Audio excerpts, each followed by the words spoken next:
Bonjour, vous allez voir dans cette vidéo comment utiliser une courbe d'étalonnage à l'aide du logiciel Regressi. Vous commencez tout d'abord par ouvrir le logiciel Regressi. Pour vous simplifier la tâche dans le TP sur les bonbons Schtroumpfs, nous avons préalablement enregistré un fichier Regressi avec les différentes valeurs de l'absorbance mesurée pour des solutions de concentration diverses en colorant bleu. Donc pour l'ouvrir, vous allez dans Fichier, Ouvrir. Pour vous, le fichier se trouvera sur le réseau. Une fois le fichier trouvé et ouvert, vous allez sur Graphes. Vous observez donc que s'affiche une courbe représentant l'absorbance en fonction de la concentration, donc c'est bien ce que nous souhaitons observer, et un ensemble de points. Ces points correspondent aux valeurs mesurées expérimentalement. Donc vous pouvez les voir en cliquant sur grandeur et variable. Vous avez le tableau ici des 5 solutions dont la concentration est connue pour lesquelles nous avons mesuré préalablement l'absorbance. Donc revenons sur Graphes.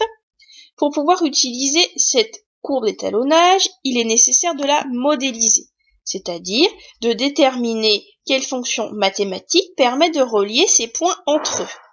Donc, au vu des points ici, nous pouvons penser à une fonction linéaire. Donc, pour modéliser cet ensemble de points, nous cliquons ici sur l'icône modélisation graphique.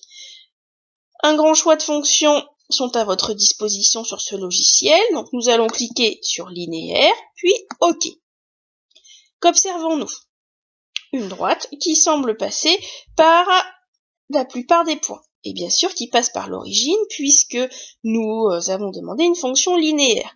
Pour vérifier que notre modèle est bon, il faut quand même regarder l'écart expérience modèle. Ici, 3,2%. On peut peut-être l'améliorer en cliquant sur ajuster. Vous voyez que le bouton clignote, ce n'est pas anodin. C'est pour bien vous faire penser d'y appuyer. On a un écart expérience modèle de l'ordre de 2,3%, ce qui est très correct. Donc on peut admettre que notre modèle est le bon. Maintenant, vérifions qu'on a bien une fonction linéaire. Fonction linéaire, y égale à x, a étant le coefficient directeur de la droite. Ici, nous avons bien l'absorbance qui est proportionnelle à la concentration et a qui est le coefficient directeur de la droite que vous avez ici. Il peut être judicieux parfois de relever cette modélisation. Nous n'allons pas l'utiliser aujourd'hui. Nous pouvons fermer la modélisation. La fonction linéaire reste à l'écran. Maintenant, vous avez mesuré l'absorbance de votre solution de bonbons Schtroumpf et vous voulez trouver la concentration en colorant bleu de cette solution. Donc pour cela, vous allez aller dans Outils graphiques, cliquer sur Réticule.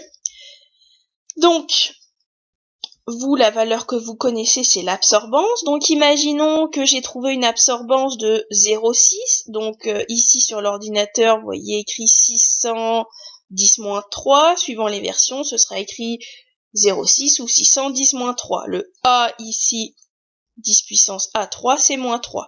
Donc, imaginons que j'ai trouvé une valeur d'absorbance pour ma solution de bonbons Schtroumpf de 0,6, en absorbance. Donc, je vais me placer sur la courbe d'étalonnage pour une valeur d'absorbance de 610-3. Voilà, ici. Et je peux donc lire en bas la valeur de ma concentration. Ici, 4,75 micromoles par litre.